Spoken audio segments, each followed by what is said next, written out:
Welcome to our channel of IGNOU audiobooks, Indira Gandhi National Open University, School of Computer and Information Sciences, SOCIS, Master of Computer Applications, MCA, New. Semester 3, MCS 225 Accountancy and Financial Management. Block-1 Accounting System, Unit-1 Accounting and its Functions. 1.1 Introduction. Accounting is often called the language of business. The basic function of any language is to serve as a means of communication. In this context, the purpose of accounting is to communicate or report the results of business operations and its various aspects. Though accounting has been defined in various ways.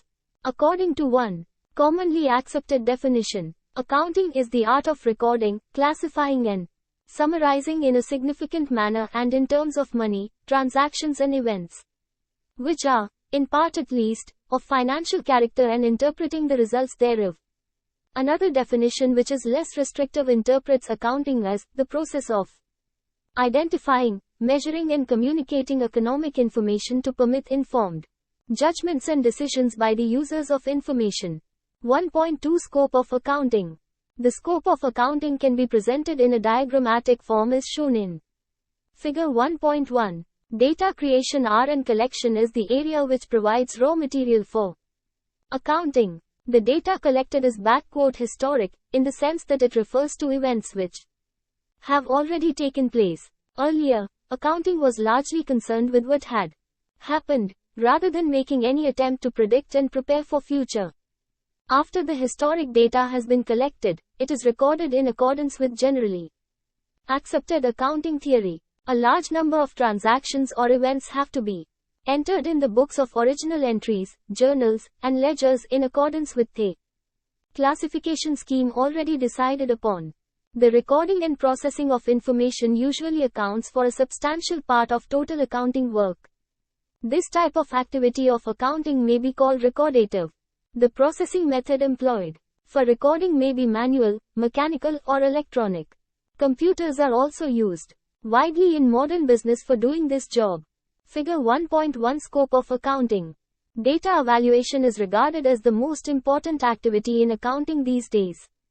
Evaluation of data includes controlling the activities of business with the help of budgets and standard costs, budgetary control, evaluating the performance of business, analyzing the flow of funds, and analyzing the accounting information for decision-making purposes by choosing among alternative courses of action. The analytical and interpretative work of counting may be for internal or external uses and may range from snap answers to elaborate reports produced by extensive research, capital project analysis, financial forecasts, budgetary projections and analysis for reorganization, takeover or merger often lead to research-based reports. Data evaluation has another dimension, and this can be known as the auditive work, which focuses on verification of transactions as entered in the books of account and authentication of financial statements. This work is done by public professional accountants. However, it has become common these days for even medium-sized organizations to engage internal auditors to keep a continuous watch over financial flows and review the operation of the financial system. Data reporting consists of two parts: external and internal. External reporting refers to the communication of financial information, viz., earnings, financial and funds position, about the business to outside parties, e.g., shareholders, government agencies and regulatory bodies of the government. Internal reporting is concerned with the communication of results of financial analysis and evaluation to management for decision-making purposes. You will note that accounting theory has been shown in the center of the diagram. We will turn to the role of accounting theory in the next unit. The central purpose of accounting is to make possible the periodic matching of costs, efforts, and revenues, accomplishments. This concept is the nucleus of accounting theory. However, accounting is moving away from its traditional procedure-based record-keeping function to the adoption of a role which emphasizes its social importance. Activity 1.1. List the various accounting activities that your organization is undertaking. Can you ascribe any particular reason as to why your organization is undertaking these accounting activities? 1.3 Emerging role of accounting. The history of accounting indicates the evolutionary pattern which reflects changing socio-economic conditions and the enlarged purposes to which accounting is applied. In the present context, 4 phases in the evolution of accounting can be distinguished. Stewardship accounting. In earlier times in history, wealthy people employed stewards to manage their property. These stewards rendered an account of their stewardship to their owners periodically. This notion lies at the root of financial reporting even today, which essentially involves the orderly recording of business transactions, commonly known as bookkeeping. Indeed, the accounting concepts and procedures in use today for systematic recording of business transactions have their origin in the practices employed by merchants in Italy during the 15th century. The Italian method, which specifically began to be known as double-entry bookkeeping, was adopted by other European countries during the 19th century. Stewardship accounting, in a sense, is associated with the need of business owners to keep records of their transactions, the property and tools they owned, debts they owed, and the debts others owed them. Financial accounting. Financial accounting dates from the development of large-scale business and the advent of joint stock company, a form of business which enables the public to participate in providing capital in return for shares in the assets and the profits of the company. This form of business organization permits a limit to the liability of their members to the nominal value of their shares. This means that the liability of a shareholder for the financial debts of the company is limited to the amount he had agreed to pay on the shares he bought. He isn't liable to make any further contribution in the event of the company's failure or liquidation. As a matter of fact, the law governing the operations or functioning of a company in any country, for instance, the Companies Act in India, gives a legal form to the doctrine of stewardship which requires that information be disclosed to the shareholders in the form of annual income statement and balance sheet. Briefly speaking, the income statement is a statement of profit and loss made during the year of the report, and the balance sheet indicates the assets held by the firm and the monetary claims against the firm. The general unwillingness of the company directors to disclose more than the minimum information required by law and the growing public awareness have forced the governments in various countries of the world to extend the disclosure of information requirements. The importance attached to financial accounting statements can be traced to the need of the society to mobilize the savings and channel them into profitable investments. Investors, whether they are large or small, must be provided with reliable and sufficient information in order to be able to make efficient investment decisions. This is the most significant social purpose of financial accounting. Cost accounting. The Industrial Revolution in England presented a challenge to the development of accounting as a tool of industrial management. Costing techniques were developed as guides to management actions. The increasing awareness on the part of entrepreneurs and industrial managers for using scientific principles of management in the wake of scientific management movement led to the development of cost accounting. Cost accounting is concerned with the application of costing principles, methods and techniques for ascertaining the costs with a view to controlling them and assessing the profitability and efficiency of the enterprise.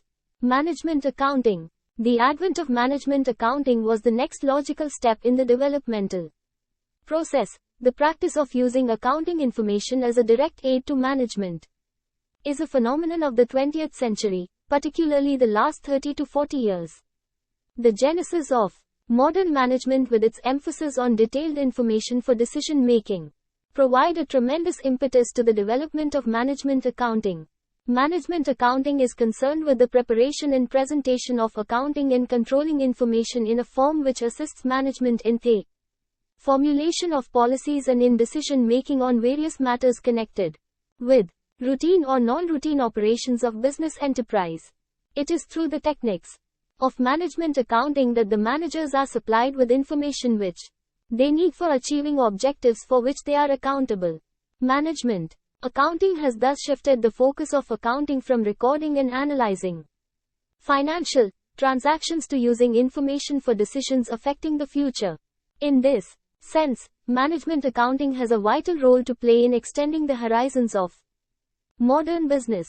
While the reports emanating from financial accounting are subject to the conceptual framework of accounting, internal reports, routine or non-routine, are free from such constraints. Social responsibility accounting. Social responsibility accounting is a new phase in the development of accounting and owes its birth to increasing social awareness, which has been particularly noticeable over the last 2 decades or so. Social responsibility accounting widens the scope of accounting by considering the social effects of business decisions, in addition to the economic effects. Several social scientists, statesmen and social workers all over the world have been drawing the attention of their governments and the people in their countries to the dangers posed to environment and ecology by the unbridled industrial growth. The role of business in society is increasingly coming under greater scrutiny. The management is being held responsible not only for efficient conduct of business as expressed in profitability, but also for what it contributes to social well-being in progress. There is a growing feeling that the concepts of growth and profit as measured in traditional balance sheets and income statements are too narrow to reflect the social responsibility aspects of a business. Human resource accounting. Way back in 1964, the first attempt to include figures on human capital in the balance sheet was made by Hermansen, which later came to be known as human resource accounting. However, there had been a great socio-economic shift in the 1990s with the emergence of knowledge economy, a distinctive shift towards recognition of human and intellectual capital in contrast to physical capital. Human resource accounting is a branch of accounting which seeks to report and emphasize the importance of human resources, knowledgeable, trained, loyal and committed employees in a company's earning process and total assets. It is concerned with the process of identifying and measuring data about human resources and communicating this information to interested parties. In simple words, it involves accounting for investment in people and replacement costs, as well as accounting for the economic values of people to an organization. Generally, the methods used for valuing and accounting of human resources are either based on costs or on economic value of human resources. However, providing adequate and valid information on human assets, capital, which are outside the concept of ownership, in figures is very difficult. Nevertheless, HRA is a managerial tool providing valuable information to the top management to take decisions regarding adequacy of human resources and thus encouraging managers to consider investment in manpower in a more positive way. Inflation accounting. Inflation accounting is concerned with the adjustment in the value of assets, current and fixed, and of profit in the light of changes in the price level. In a way, it is concerned with the overcoming of limitations that arise in financial statements on account of the cost assumption, that is, recording of the assets at their historical or original cost, and the assumption of stable monetary unit. These are discussed in detail in the next unit. It thus aims at correcting the distortions in the reported results caused by price level changes. Generally, rising prices during inflation have the distorting influence of overstating the profit. Various approaches have been suggested to deal with this problem. If this little introduction of HRA and inflation accounting provokes you to know more about them, we suggest that you listen to the audio program, Emerging Horizons in Accounting and Finance Part 2 and 3, which deal with these two topics. You may also read Money Measurement Concept, explained in the next unit, which has a bearing on inflation accounting. Activity 1.2. In the context of your organization, describe some of the cost and management accounting related activities. Please also identify any particular accounting practice in the area of social responsibility. 1.4 Accounting as an information system. While discussing the scope of accounting, you must have observed that accounting involves a series of activities linked with each other, beginning with the collecting, recording, analyzing and evaluating the data, and finally communicating information to its users. Information has no meaning unless it is linked with a certain purpose. Accounting as a social science can be viewed as an information system since it has all the features of a system. It has its inputs, raw data, processes, men and equipment, and outputs, reports and information. If we consider accounting as an information system, then we are in a position to make some important observations. First, the goal of the system is to provide information which meets the needs of its users. If we can correctly identify the needs of the users, we are then able to specify the nature and character of the outputs of the system. Secondly, it is the output requirements that determine the type of data which would be selected as the inputs for processing into information output. There are several groups of people who have a stake in a business organization: managers, shareholders, creditors, employees, customers, etc. Additionally, the community at large has economic and social interest in the activities of such organizations. This interest is expressed at the national level by the concern of government in various aspects of the firm's activities, such as their economic well-being, their contribution to welfare, their part in the growth of the national product, to mention only a few examples. We shall now briefly discuss what the information needs of various users are. Shareholders and investors. Since shareholders and other investors have invested their wealth in a business enterprise, they are interested in knowing periodically about the profitability of the enterprise, the soundness of their investment and the growth prospects of the enterprise. Historically, business accounting was developed to supply information to those who had invested their funds in business enterprises. Creditors. Creditors may be short-term or long-term lenders. Short-term creditors include suppliers of materials, goods or services. They are normally known as trade creditors. Long-term creditors are those who have lent money for a long period, usually in the form of secured loans. The main concern of the creditors is focused on the creditworthiness of the firms and its ability to meet its financial obligations. They are therefore concerned with the liquidity of the firms, its profitability and financial soundness. In other words, it can also be stated that creditors are interested mainly in information which deals with solvency, liquidity and profitability so that they could assess the financial standing of the firms. Employees. The view that business organizations exist to maximize the return to shareholders has been undergoing change as a result of social changes. A broader view is taken today of economic and social role of management. The importance of harmonious industrial relations between management and employees cannot be overemphasized. That the employees have a stake in the outcomes of several managerial decisions is recognized. Greater emphasis on industrial democracy through employee participation in management decisions has important implications for the supply of information to employees. Matters like settlement of wages, bonus, and profit sharing rest on adequate disclosure of relevant facts. Government. In a mixed economy, it is considered to be the responsibility of the government to direct the operation of the economic system in such a manner that it subserves the common good. Controls and regulations on the operations of private sector enterprises are the hallmark of mixed economy. Several government agencies collect information about various aspects of the activities of business organizations. Much of this information is a direct output of the accounting system, for example, levels of outputs, profits, investments, costs, and taxes, etc. All this information is very important in evolving policies for managing the economy. The task of the government in managing the industrial economy of the country is facilitated if accounting information is presented, as far as possible, in a uniform manner. It is clear that if accounting information is distorted due to manipulations and window dressing in the presentation of annual accounts, it will have ill effects on the measures the government intends to take and the policies it wishes to adopt. Management organizations may or may not exist for the sole purpose of profit. However, information needs of the managers of both kinds of organizations are almost the same, because the managerial process, i.e., planning, organizing and controlling, is the same. All these functions have one thing in common, and it is that they are all concerned with making decisions which have their own specific information requirements. The emphasis on efficient and effective management of organizations has considerably extended the demand for accounting information.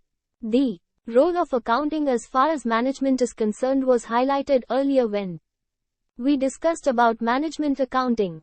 Consumers and others, consumers organizations, media, welfare organizations and public at large are also interested in condensed accounting information in order to appraise the efficiency and social role of the enterprises in different sectors of the economy, that is, what levels of profits and outputs are being achieved, in what way the social responsibility is being discharged, and in what manner the growth is being planned by the enterprises in accordance with the national priorities etc.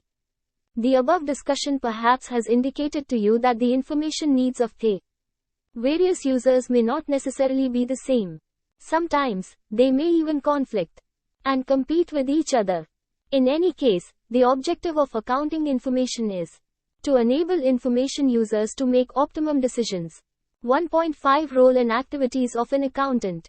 Having discussed the scope of accounting and its emerging role, we are now in a position to describe as to who is an accountant. In an attempt to answer this question, we reproduce below some statements in this regard. A. An accountant is one who is engaged in accounts keeping. B. An accountant is a functionary who aids control.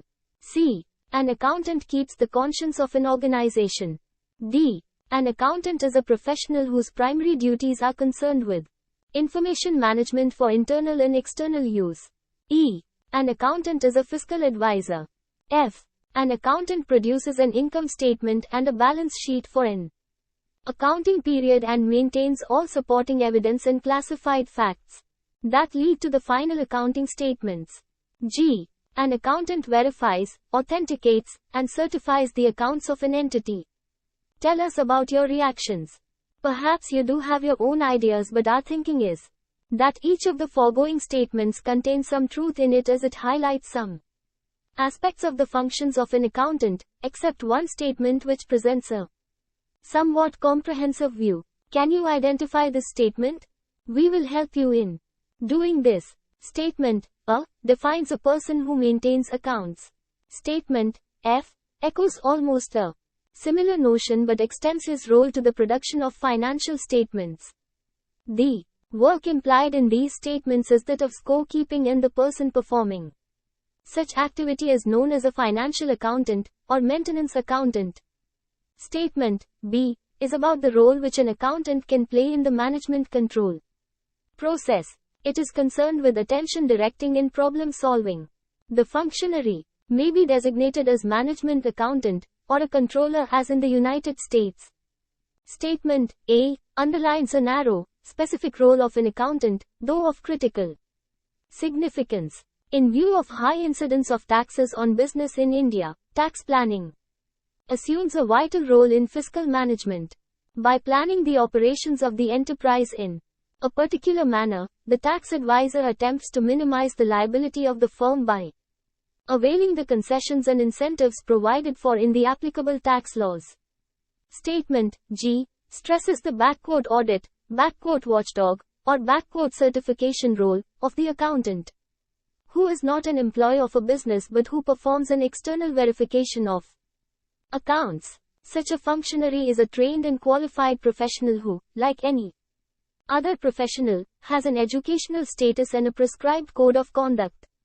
Chartered accountants in India, England, Wales, and certified public accountants in USA belong to this category of accountants. Statement C presents the accountant as a conscience keeper.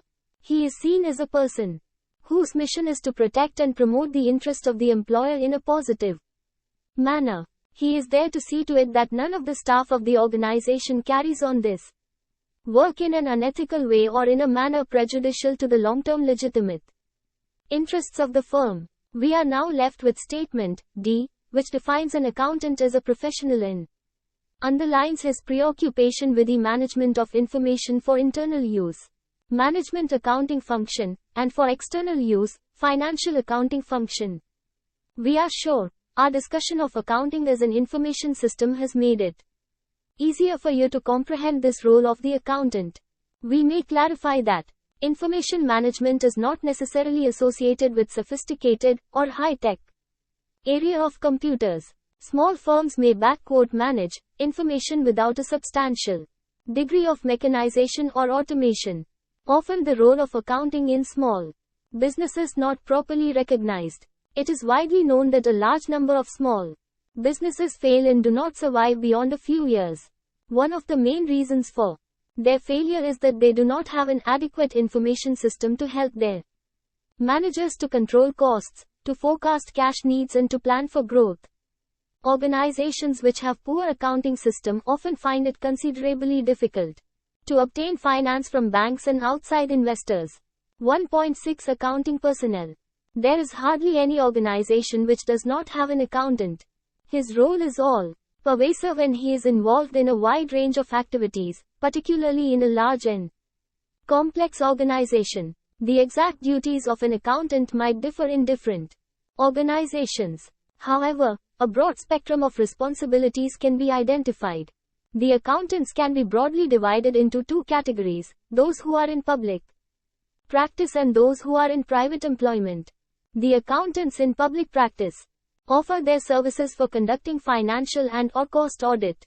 As such, they are known as auditors. The auditor examines the books of account and reports on the balance sheet and profit and loss account of the company as to whether they give a true and fair view of the state of affairs of the company and its profit respectively. The auditor in a company is appointed by the shareholders to whom he reports.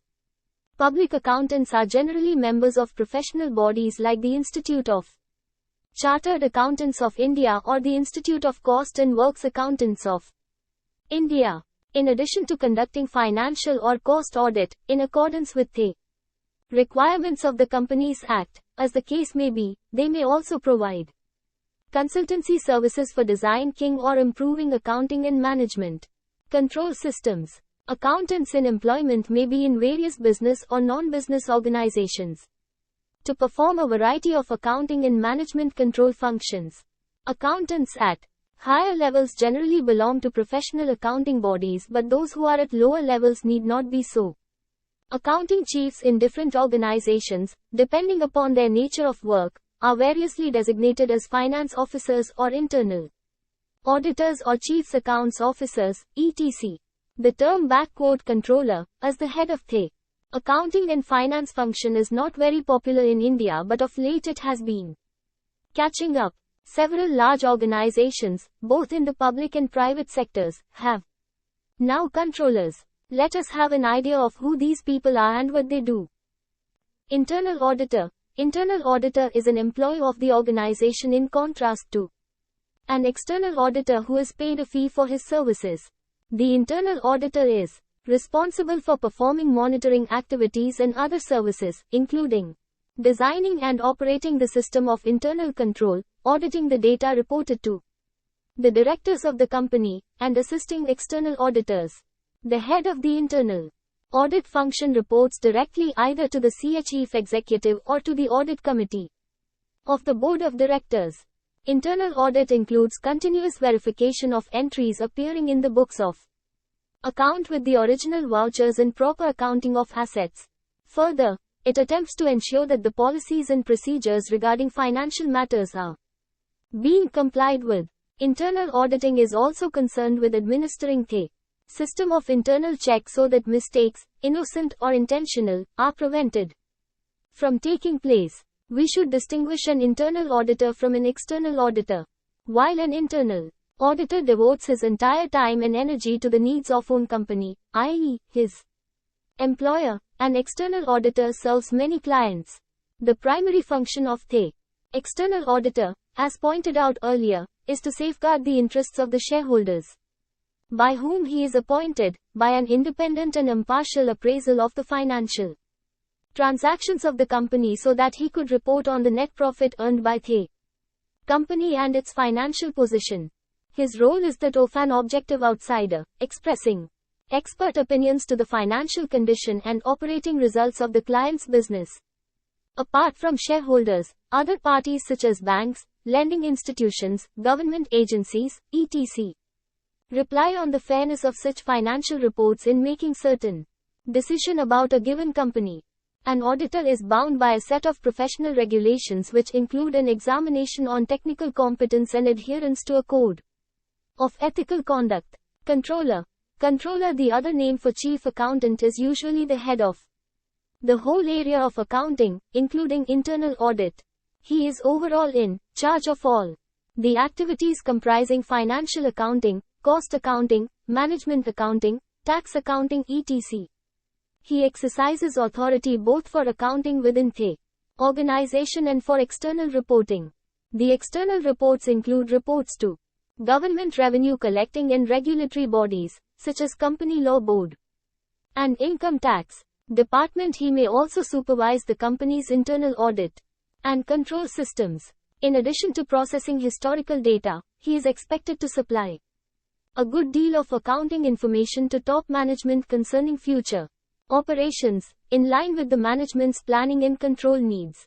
Besides, he is also expected to supply detailed information to managers in different functional areas, like production, marketing, etc., and at different levels of the organization. We may enumerate the functions of the controller as follows. A. Designing and operating the accounting system. B. Preparing financial statements and reports. C. Establishing and maintaining systems and procedures. D. Supervising internal auditing and arranging for external audit. A. Supervising computer applications. F. Overseeing cost control. G. Preparing budgets. H. Making forecasts and analytical reports. I. Reporting financial information to top management. J. Handling tax matters. Treasurer. He is the custodian and manager of all the cash and near cash resources of the firm. The treasurer handles credit reviews and sets policy for collecting receivables, debtors of the firm to whom the firm has sold goods or services. He also handles relationships with banks and other lending or financial institutions. The Financial Executive Institute of United States of America makes the following distinction between controllership and treasurership functions. Controllership and treasurership. Planning and control, provision of capital, reporting and interpreting, investor relations, evaluating and consulting, short-term financing, tax administration, banking and custody, government reporting, credit and collections, protection of assets, investments, economic appraisal, insurance, finance officer. Finance is the lifeblood of business. Procuring financial resources and their judicious utilization are the two important activities of financial management. Financial management includes three major decisions: investment decision, financing decision, and dividend decision. Investment decision is perhaps the most important decision because it involves allocation of resources. It is concerned with future, which being uncertain involves risk. How the firm is allocating its scarce resources and is planning growth will largely determine its value in the marketplace. Financing decision is concerned with determining the optimum financing mix or capital structure. It examines the various methods by which a firm obtains short-term and long-term finances through various alternative sources. The dividend decision is concerned with questions like how much of the profit is to be retained and how much is to be distributed as dividends. The finance manager has to strike a balance between the current needs of the enterprise for cash and the needs of the shareholders for a adequate return. The financial management of a large company is usually the responsibility of the finance director, who may be in place of or in addition to the controller. Often finance manager and controller are interchangeable terms and only one of these two positions may be found in a company. The finance manager, when there is a controller also in the organization, is concerned with implementing the financial policy of the board of directors, managing liquidity, preparation of budgets and administration of budgetary control system, managing profitability, etc. Though financial management is regarded as a separate area, this function is performed in several countries, including India, by the accountant or the financial controller. Several large organizations, however, have a financial executive besides the CHIEF accountant. Often, finance and accounting functions are clubbed together in one person in small organizations. Activity 1.3. Please meet one or more of the following personnel in any organization and talk to them about their respective roles within the organization. 1.7 Nature of accounting function. Accounting is a service function. The chief accounting executive, by whatever name he is called, holds a staff position except within his own department where he exerts authority. This is in contradistinction to the roles played by production or marketing executives who hold line authority. The role of the accountant is advisory in character. He works through the authority of the chief executive. The accounts and/or finance departments do not exercise direct authority over line departments. In decentralized structure with a number of units and divisions, the accounting executive, however, exercises what is known as the functional authority over all the accounting staff deployed in different segments. There are two facets to the role of the accountant. For the top managers, he works as a watchdog, and for middle and lower level managers, he acts as a helper. The watchdog role is usually performed through scorekeeping, task of accounting and reporting to all levels of management. The helper role is usually performed through the task of directing managers' attention to problems and assisting them in solving problems. Mutual understanding and rapport between the accountant and the manager, in the tasks of attention directing and problem solving, can be enhanced if accountant and his staff frequently interact with the line managers and guide them in matters concerned with preparation of budgets and control documents with which they might not be conversant. This will instill confidence among line managers regarding the reliability of reports. 1.8 Organization for Accounting and Finance. A typical organization chart for accounting and finance function is presented in Figure 1.2. You will note that the person at the helm of affairs, the director, finance, who is a member of the board of directors. Reporting to him may be one or more general managers. If there is only one general manager, he may be designated as general manager, finance, or general manager, finance and accounts, or controller or financial controller. In a large company 4 or 5, as shown in Figure 1.2, deputy general managers in charge of different areas like systems and data processing, accounts, finance, internal auditing may report to him. Following the American pattern, a tendency has recently been observed among large companies, especially in the private sector, to designate general manager, finance, as president, finance, or finance and accounts, and a deputy general manager as vice president.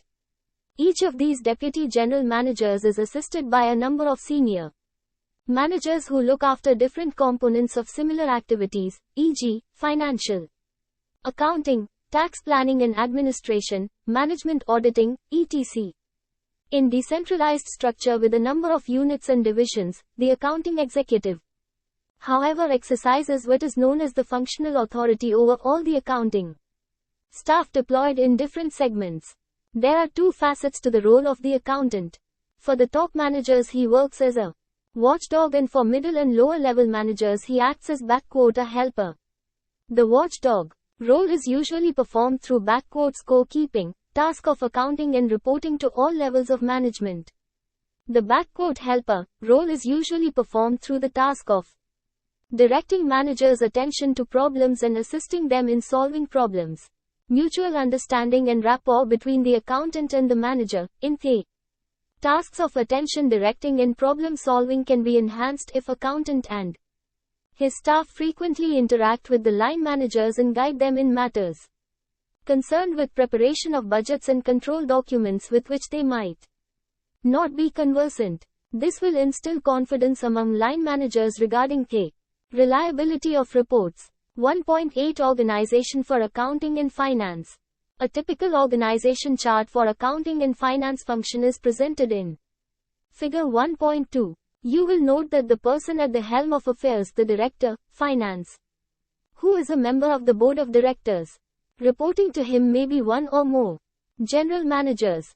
If there is only one general manager, he may be designated as general manager, finance, or general manager, finance and accounts, or controller or financial controller. In a large company 4 or 5, as shown in Figure 1.2, deputy general managers in charge of different areas like systems and data processing, accounts, finance, internal auditing may report to him. Following the American pattern, a tendency has recently been observed among large companies, especially in the private sector, to designate General Manager, Finance, as President, Finance, or Finance and Accounts, and a Deputy General Manager as Vice President. Each of these Deputy General Managers is assisted by a number of senior managers who look after different components of similar activities, e.g., financial, accounting, tax planning and administration, management auditing, etc. Management audit is a comprehensive review of the various subsystems of the organization like objectives and goals, structure, technical system, personnel policies, including succession planning, control and coordination policies and procedures, adequacy and effectiveness of communication system, etc. This type of audit is usually done by a team of people comprising the internal resource persons drawn from various functional areas and external management consultant. Figure 1.2, Organization Chart for Accounting and Finance. Look at the screen. We hope you now have a reasonably good idea of what accounting is, what its scope is, and what are the different types of activities which are generally included in accounting. While basic functions of accounting and finance are performed in all types of organizations, their relative emphasis or relevance might differ in different types of organizations. Keeping this in view, we have prepared an audio program.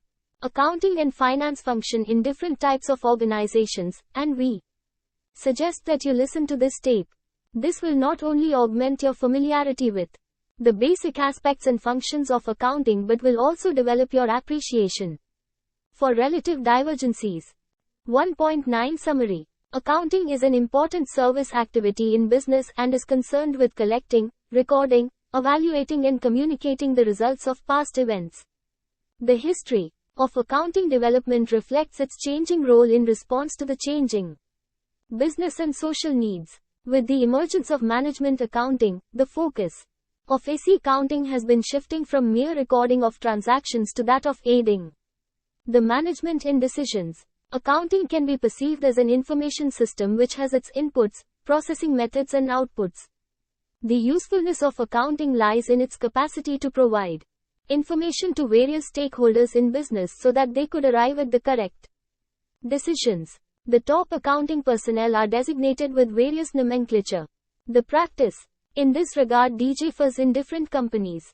The organizational setting for accounting and finance function may also vary in different organizations, depending upon their peculiarities, nature and size of business, technology and structural form. At the helm of affairs is usually the Director of Accounts and Finance, who is a member of the Board of Directors. FLE is assisted by a General Manager who in turn is helped by Deputy General Managers in charge of various sub-functions like accounts, finance, internal audit, and data processing, etc. Each of the sub-functions is further subdivided into activities which are the responsibility of a subordinate manager. Thank you. Subscribe to our channel for more updates, and we will see you with the next chapter.